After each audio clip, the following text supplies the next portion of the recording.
یہ وہ چورن ہے جس کو ختم نبوت کی پیکنگ میں بھی خوب بیچا جاتا ہے اور ناحق احمدیوں کے خلاف توہین کے جھوٹے الزامات کے ذریعے سادہ لوگ مسلمانوں کو بھڑکا کر اس کاروبار کو یقینی تحفظ دیا جاتا ہے۔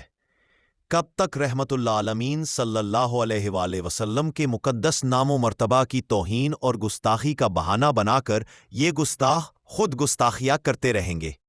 قوم کو سمجھ لینا چاہیے یہ وہ ہتھیار ہے جس کی آڑ میں ہر بھیانک جرم کیا جاتا ہے اور بدنامی اسلام کی ہوتی ہے۔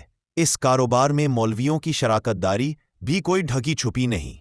مولویوں پر ایک دوسرے کی طرف سے توہین کے جتنے بھی الزامات لگے سب آپس میں ہی معاف کر دیے گئے۔ کیوں قانون مولویوں پر نہیں لگتا یا مولوی اس قانون سے بالا ہے؟ میں اگلی پوسٹ کروں گا جس میں آپ کو پتہ چلے گا کہ توہین اور گستاخی کی سزا ہوتی کیا ہے۔ جب تک عدالتی کارروائی چلتی ہے پاکستان میں قانون توہین رسالت کو بھی اچھی طرح سمجھ لے۔ اگلی ویڈیو تک کے لیے اللہ حافظ۔